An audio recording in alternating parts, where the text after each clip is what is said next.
Hello dear student, welcome back. इस video में आपको पढ़ाने वाला हूं अलेक्जेंडर द ग्रेट यानी सिकंदर के इतिहास के बारे में। अगर आपको इसकी पीडीएफ चाहिए तो लिंक है डिस्क्रिप्शन बॉक्स में, या फिर मेरे टेलीग्राम चैनल पर चले जाओ तो वहां पर भी आपको इसकी पीडीएफ मिल जाएगी। तो चलिए वीडियो की शुरुआत करते हैं और पढ़ते हैं अलेक्जेंडर द ग्रेट के बारे में। इस वीडियो में आपको बेसिक जानकारी देने वाला हूं, क्योंकि सिकंदर के इतिहास से प्रतियोगी परीक्षाओं में ज्यादा क्वेश्चन नहीं पूछे जाते हैं, तो इसीलिए मैं यहाँ पे एक बेसिक जानकारी आपको देने वाला हूं। तो चलिए वीडियो की शुरुआत करते हैं। यह है सूचना, तो इसे आप जरूर पढ़ें। सिकंदर का इतिहास, तो वीडियो की शुरुआत यहां से करेंगे। सिकंदर का शासनकाल 336 से 323 ईसा पूर्व के मध्य में था। सिकंदर का जन्म 20 या 21 जुलाई 356 ईसा पूर्व में यूनान के मकदूनिया में हुआ था। सिकंदर का वास्तविक नाम सिकंदर तृतीय था, जिसे अंग्रेजी इतिहासकारों ने अलेक्जेंडर द ग्रेट भी कहा है। तो चलिए इसे समझ लेते हैं। सबसे पहले सिकंदर के शासनकाल के बारे में जान लेते हैं।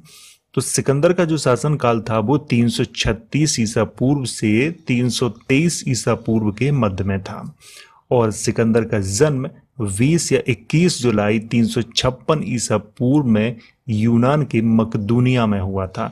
देखिए यहाँ पर मकदूनिया का आधुनिक नाम मैसिडोनिया है और यूनान का आधुनिक नाम ग्रीक है, तो इसको भी याद रखें। और सिकंदर का वास्तविक नाम सिकंदर तृतीय था, क्योंकि सिकंदर प्रथम, द्वितीय, तृतीय और चतुर्थ, तो यहाँ पर तृतीय इनका नाम था। तो ये याद रखें, क्योंकि हो सकता है किसी एग्जाम में आपसे पूछ दिया जाए सिकंदर प्रथम, द्वितीय, तृतीय या चतुर्थ, इनमें से कौन था अलेक्जेंडर द ग्रेट। तो यहाँ पे सिकंदर तृतीय सही है। तो इसे अंग्रेजी इतिहासकारों ने क्या कहा है, अलेक्जेंडर द ग्रेट।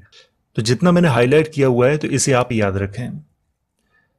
ये जो आपको मैप दिखाई दे रहा है, ये है हमारा इंडिया, ये पाकिस्तान, ये अफगानिस्तान, ईरान, इराक, सीरिया, ये है टर्की।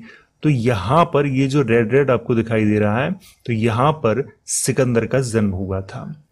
तो ये मैसिडोनिया में हुआ था सिकंदर का जन्म, और मैसिडोनिया ग्रीक के अंदर आता है, ग्रीक। तो मैसिडोनिया में कहां हुआ था, तो मैसिडोनिया में भी एक स्थान है, पेल्ला नामक स्थान है, तो वहां पे सिकंदर का जन्म हुआ था। तो ये आपको याद रखना है। यहां पे सिकंदर के पिता का नाम फिलिप द्वितीय था, जो मकदूनिया के राजा थे, तथा उनका शासनकाल 359 से 336 ईसा पूर्व के मध्य में था। सिकंदर की माता का नाम ओलंपियस तथा पत्नी का नाम रुक्साना था। कभी कभी रुक्सना भी लिखा मिल जाता है। सिकंदर के गुरु अरस्तु थे, जो प्रख्यात यूनान के दार्शनिक थे। सिकंदर 336 ईसा पूर्व में मकदूनिया के शासक बने, और प्रारंभिक 2 वर्षों के अंदर उन्होंने एक मजबूत सेना का निर्माण किया। तो चलिए इसे समझ लेते हैं। सबसे पहले बात करते हैं सिकंदर के पिता। सिकंदर के पिता का नाम फिलिप द्वितीय था, और ये मकदूनिया के राजा थे। इनका शासनकाल 359 से 336 ईसा पूर्व के मध्य में था, और सिकंदर की माता का नाम ओलंपियस था, और पत्नी का नाम रुक्साना था। कभी कभी इतिहासकारों ने रुक्सना भी लिखा हुआ है। सिकंदर के गुरु अरस्तु थे, जो दार्शनिक थे, और सिकंदर 336 ईसा पूर्व में मकदूनिया के शासक बने थे। तो ये जितना मैंने हाईलाइट किया हुआ है, इसको याद रखना है आपको। सिकंदर ने सबसे पहले एशिया माइनर पर आक्रमण किया, उसे जीतकर अपने अधीन किया। एशिया माइनर तुर्की के मध्य भाग को कहा जाता है। सिकंदर ने दूसरा आक्रमण मिस्र पर किया, और उसे भी अपने अधीन कर लिया था। मिस्र एशिया और अफ्रीका महाद्वीप के मध्य में है। सिकंदर का तीसरा आक्रमण इराक के विरुद्ध था, जिसमें सिकंदर ने बेबीलोन पर अधिकार कर लिया था। तो यहां पर जितना मैंने हाईलाइट किया हुआ है, इसको याद रखना है, लेकिन मैं आपको मैप से समझा देता हूं ताकि आपको अच्छे से समझ में आ जाएगा। तो ये जो आप मैप देख रहे हो, तो यहां पे आपको याद रखना है कहां जन्म हुआ था, ग्रीक में जन्म हुआ था। और सबसे पहले सिकंदर ने कहां पे आक्रमण किया था, तो ये जो आपको रेड रेड दिखाई दे रहा है, तो यहां इसी के जो क्षेत्र को कहा जाता था एशिया माइनर, लेकिन अब नहीं कहा जाता है, पहले कहा जाता था। तो ये क्षेत्र किसके अंतर्गत आता है? अब ये आता है टर्की के अंतर्गत आता है। तो सबसे पहले सिकंदर ने यहीं पे आक्रमण किया था। इसे जीतने के बाद सिकंदर कहाँ गया था? इस एरिया में, तो इसको भी जीत लिया था। तो यहां पे याद रखें, इसको जीतने के बाद सिकंदर का जो अगला निशाना था वो था इराक। तो ये इराक का ये वाला एरिया जीत लिया था सिकंदर ने, यानी कि बेबीलोन पे अधिकार कर लिया था सिकंदर ने। इराक पर अधिकार करने के बाद सिकंदर का अगला मिशन क्या है, चलिए वो पढ़ते हैं। सिकंदर ने चौथा आक्रमण ईरान के शासक डेरियस के विरुद्ध किया था। डेरियस युद्ध के मैदान से भाग गया और सिकंदर ने ईरान की राजधानी पार्सिपोलिस पर आसानी से अधिकार कर लिया था। सिकंदर का अगला निशाना जम्मू द्वीप था, परंतु उससे पहले सिकंदर को अनेक पहाड़ी जनजातियों से युद्ध करना पड़ा। 326 ईसा पूर्व में सिकंदर तक्षशिला में पहुंच गया। उस समय तक्षशिला के राजा आम्बी थे, परंतु आम्बी ने सिकंदर के सामने आत्मसमर्पण कर दिया था। तो चलिए यहां पर समझ लेते हैं। सबसे पहले बात करते हैं चौथे आक्रमण की। चौथा जो आक्रमण था सिकंदर का, तो वो ईरान के शासक डेरियस के विरुद्ध था। डेरियस युद्ध के मैदान से ही भाग गया था और सिकंदर ने आसानी से ईरान की राजधानी पार्सिपोलिस पे अधिकार कर लिया था। फिर सिकंदर का जो अगला निशाना था वो था जम्मू द्वीप। जम्मू द्वीप यानी कि आज का भारत। उस समय भारत नाम नहीं था, उस समय जम्मू द्वीप ही हमारे देश का नाम था। तो ये भी आपको याद रखना है। लेकिन उससे पहले सिकंदर को अनेक जो जनजातियां थी जो पहाड़ों पर रहती थी उनसे युद्ध करना पड़ा था। उनसे युद्ध जीतने के बाद 326 ईसा पूर्व में सिकंदर तक्षशिला में पहुंच गया और उस समय तक्षशिला के जो राजा थे वो थे आम्बी। तक्षशिला आधुनिक पाकिस्तान में है। तो आम्बी इतने शक्तिशाली नहीं थे कि जो सिकंदर को हरा सके, इसीलिए आम्बी ने सिकंदर के सामने आत्मसमर्पण कर दिया था। तो यहां पर जितना मैंने हाईलाइट किया हुआ है इसको याद रखना है आपको। तो चलिए आपको कुछ मैप से मैं समझा देता हूं। तो इराक पे अधिकार करने के बाद सिकंदर का अगला निशाना क्या था? ईरान था। तो ईरान के उस समय के जो शासक थे डेरियस, और ईरान की उस समय राजधानी थी पार्सिपोलिस। तो वहां पर अधिकार कर लिया था सिकंदर ने। वहां पे अधिकार करने के बाद सिकंदर का जो अगला निशाना था वो था जम्मू द्वीप यानी कि आज का भारत। तो यहां पर अधिकार करने के लिए, इस वाले एरिया में अधिकार करने के लिए सिकंदर को बहुत सारी जनजातियों से युद्ध करना पड़ा, लेकिन सभी जनजातियों को सिकंदर ने हरा दिया था और 326 ईसा पूर्व में सिकंदर तक्षशिला में पहुंच गया और तक्षशिला के जो राजा थे आम्बी, उन्होंने आत्मसमर्पण कर दिया था। सिकंदर का अंतिम मुकाबला पंजाब के राजा पोरस से हुआ, जो तक्षशिला के राजा आम्बी के परम शत्रु थे। इसीलिए आम्बी ने पोरस को हराने के लिए सिकंदर का साथ दिया था।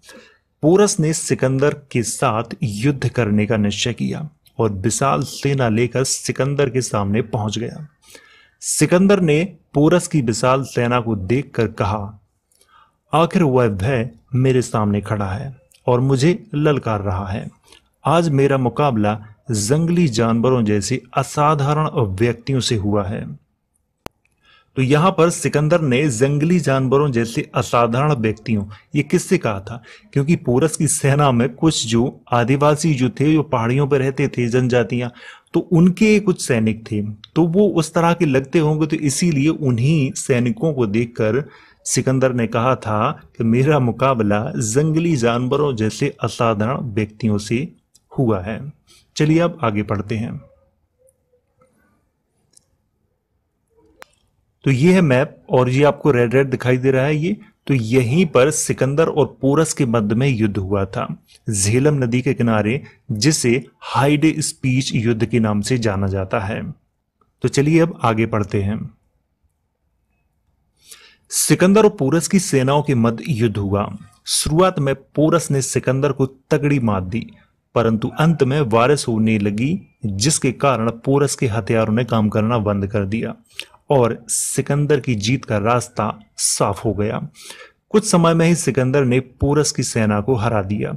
युद्ध हारने के बाद पोरस को सिकंदर के सामने उपस्थित किया गया। सिकंदर ने पोरस से पूछा, तुम्हारे साथ कैसा व्यवहार किया जाए? पोरस ने उत्तर दिया, जैसा राजाओं के साथ किया जाता है। तो ये जो आपको एरिया दिखाई दे रहा है, तो इतना एरिया सिकंदर ने जीत लिया था। और आपको एक बात और याद रखनी है कि जिस समय सिकंदर ने भारत पर आक्रमण किया था, उस समय मगध के जो राजा थे उनका नाम था घनानंद, और ये नंद वंश के राजा थे। देखिए, नंद वंश के बारे में मैं आपको पढ़ा चुका हूं, वीडियो नहीं देखा है तो लिंक है डिस्क्रिप्शन बॉक्स में, तो वहां से जाके आप उस वीडियो को देख सकते हो। अब बात करते हैं मुख्य मुद्दे की। तो जैसे ही सिकंदर ने युद्ध को जीता, इसके बाद पोरस को सिकंदर के सामने उपस्थित किया गया तो सिकंदर ने पूछा कि तुम्हारे साथ कैसा व्यवहार किया जाए। तो पोरस ने उत्तर दिया, जैसा राजाओं के साथ किया जाता है। पोरस की यह बात सुनकर सिकंदर ने पोरस का सारा राज वापस कर दिया था। सिकंदर 19 महीनों तक जम्मू द्वीप यानी कि भारत में रहा। उस दौरान सिकंदर ने सिंध यानी कि आधुनिक पाकिस्तान में है सिंध के सभी राजाओं को अपने अधीन कर लिया था। इसके बाद सिकंदर ने आगे बढ़ने का निश्चय किया, परंतु वहां के स्थानीय राजाओं ने सिकंदर की सेना को पहले ही बता दिया था कि अभी तो शुरुआत है, मगध बहुत दूर है, उससे पहले कई राजाओं से तुम्हारा युद्ध होगा तथा मगध के पास हमसे भी बड़ी विशाल सेना है जिसे तुम हरा नहीं सकते। तो आपको याद क्या रखना है, चलिए वो जान लेते हैं। देखिए, आपको याद रखना है कि सिकंदर 19 महीनों तक जम्मू द्वीप में रहा यानी कि भारत में रहा था। ये आपको याद रखना है, जितना मैंने हाईलाइट किया हुआ है इसको याद रखना है। वैसे आधुनिक देखा जाए तो आधुनिक पाकिस्तान होगा, क्योंकि अब तो भारत अलग हो चुका है, पाकिस्तान अलग हो चुका है, तो इसलिए अगर आधुनिक देखा जाए तो पाकिस्तान में रहा था 19 महीनों तक। सिकंदर ने अपनी सेना को आगे बढ़ने के लिए बहुत प्रोत्साहित किया, परंतु सिकंदर की सेना ने मगध की सीमा में प्रवेश करने से इनकार कर दिया था और अंत में सिकंदर को मजबूर होकर वापस मकदूनिया लौटना पड़ा। परंतु 10 या 11 जून 323 ईसा पूर्व को बेबीलोन में सिकंदर की बुखार के कारण मृत्यु हो गई थी। चलिए यहां पर थोड़ी चर्चा कर लेते हैं। देखिए, जैसे ही उसने हाइडेस्पीच का युद्ध जीतने के बाद उसकी इच्छा हुई कि आगे बढ़ा जाए, लेकिन वहां के जो स्थानीय राजा थे, जैसे कि सिंध के यानी कि आधुनिक पाकिस्तान में सिंध, तो वहां के स्थानीय राजा थे, तो उन्होंने बता दिया था कि देखिए भैया, यहाँ तो सिर्फ शुरुआत है, आगे बढ़ोगे हमसे भी बड़ी विशाल सेना मगध के पास है। और मगध के उस समय के जो शासक थे उनका नाम था घनानंद, और वो बहुत ही खूंखार व्यक्ति हैं। आपका जीतना बिल्कुल असंभव है, क्योंकि पोरस को हराने के लिए हमें इतना युद्ध करना पड़ा। तो मगध तो पोरस से बहुत बड़ा है और उनकी बहुत विशाल सेना है, और हम लोग बहुत थक चुके हैं, इसलिए हम आगे नहीं बढ़ेंगे। तो इसके बाद सिकंदर की सेना ने मगध की सीमा में प्रवेश नहीं किया था। इसके बाद सिकंदर मजबूर होकर वापस उसने मकदूनिया लौटने का फैसला कर लिया था, लेकिन मकदूनिया पहुंच नहीं पाया था। इसके बाद क्या हुआ कि 10 या 11 जून 323 ईसा पूर्व को बेबीलोन में सिकंदर की बुखार के कारण मृत्यु हो गई थी। तो ये है मैप, और यहां पर लिखा है इराक, और जी रेड रेड दिखाई दे रहा है, तो यहीं पर बेबीलोन था, तो यहीं पर सिकंदर की मृत्यु हो गई थी। तो वीडियो अगर एक बार समझ में ना आया हो तो आप इसे दोबारा देख सकते हैं, और अगर आपको इसकी पीडीएफ चाहिए तो लिंक है डिस्क्रिप्शन बॉक्स में, या फिर मेरे टेलीग्राम चैनल पर चले जाओ, तो वहां पर भी इसकी पीडीएफ आपको मिल जाएगी। वीडियो अच्छा लगा हो तो लाइक करो, शेयर करो, और अगर आपका कोई क्वेश्चन है तो कमेंट करके आप पूछ सकते हो।